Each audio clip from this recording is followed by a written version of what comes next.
বন্ধুরা, আজ আমি করে নেব সয়াবিন মাংসের স্বাদে করে নেব। প্রথমে সয়াবিনটা একটু গরম জলে ফুটিয়ে নেব। দিয়ে দিচ্ছি লবণ, সয়াবিন দিয়ে দিলাম। সয়াবিনে দেওয়ার জন্য কাঁচা লঙ্কা, আদা, রসুন, পেঁয়াজটা একসাথে বেটে নিচ্ছি। মশলা বেটে নিয়েছি, এবার তুলে নিচ্ছি। এখন জিরা বেটে নেব। সয়াবিন সেদ্ধ করে নিয়েছি আর জলগুলো চিপেও নিয়েছি।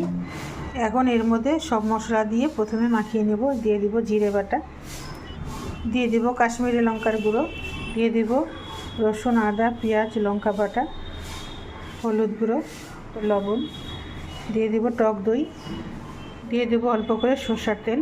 এবার সব একসাথে ভালো করে মেখে নেব।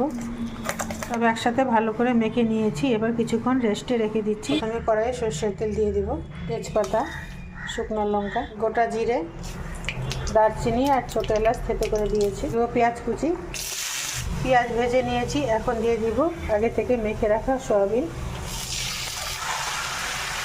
ধুয়ে একটু জল দিয়ে দিচ্ছি, সামান্য একটু চিনি দিয়ে দিলাম। এখন লো টু মিডিয়াম আছে ঢেকে ঢেকে রান্না করে নেব। মাঝে মাঝে শুধু নেড়ে দিতে হবে। সয়াবিনের তরকারিতে আমি একটা টমেটো কুচি দিয়েছিলাম, সেই ফটোটা উঠিয়ে নিই। সয়াবিনের তরকারিটা হয়ে গিয়েছে, এবার গরম মশলা দিয়ে নামিয়ে নেব। এইভাবে তোমরা একবার করে খেয়ে দেখো, সয়াবিন খেতে দুর্দান্ত লাগে।